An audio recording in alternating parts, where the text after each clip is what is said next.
The Lives of the Saints by Father Alban, Butler, June 19th. Blessed Odo, Bishop of Cambrai.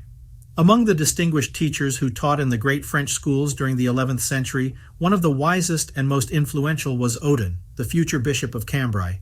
It is not known where he received his education, but it is known that he was born in Orleans and that, in his youth, he wrote a poem to the Trojan War that was widely distributed. He had been teaching in Toul for several years when the canons of Tournai gave him the position of scholasticus, director in fact, in the school of their cathedral. His brilliant teaching ability soon became evident, a quality which, added to his powerful and attractive personality, filled the school with young people coming not only from neighboring cities, but also from Normandy, Saxony, and Italy. He favored the ideas of Boethius and realist philosophy.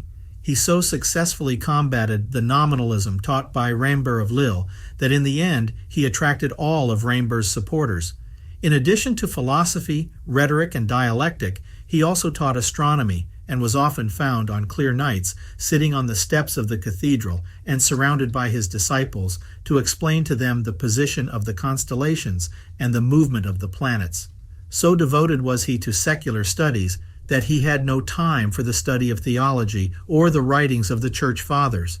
He had spent 5 years in Tournai when he had to consult the works of St. Augustine to document himself for some conferences he was giving.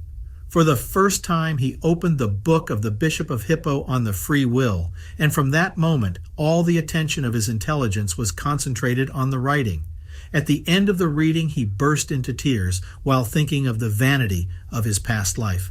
His case was that of a sudden and total conversion. She immediately reduced the time she devoted to instruction, distributed all her money among the poor, spent long hours in church, and imposed on herself such rigorous mortifications that in a few months she was in the bones. Naturally, he refused to lead a secular existence, but the archbishop and the citizens of Tournai, anxious to keep him in their midst, gave him the abandoned Abbey of St. Martin to live in. At first, St. Odin and some of his former disciples lived there as canons, but after 3 years, on the advice of his friend Aymeric, abbot of Anchin, he imposed the Benedictine rule on the community. 13 years had elapsed since Odin was elected abbot of St. Martin, when he was chosen for Bishop of Cambrai to replace Gosche, whom Pope Paschal II had excommunicated and deposed on charges of simony and accepting investitures on behalf of Henry IV. The emperor's party was very powerful in Cambrai, and consequently Odin could not take over his seat until a year later, when Henry IV died. But even then he could not retain the see. Soon after taking it, he was condemned to exile for refusing to accept the cross and ring from Henry V.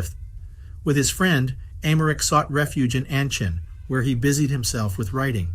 It seems that towards the end of his life he returned to Cambrai, but if in fact he did so, it was for a very short time, since he died in Anchin and was buried there. Among his numerous books, we should mention an exposition of the canon of the Mass, a treatise on original sin, another on the coming of the Messiah, a study to harmonize the Gospels, and a psalter in 4 languages.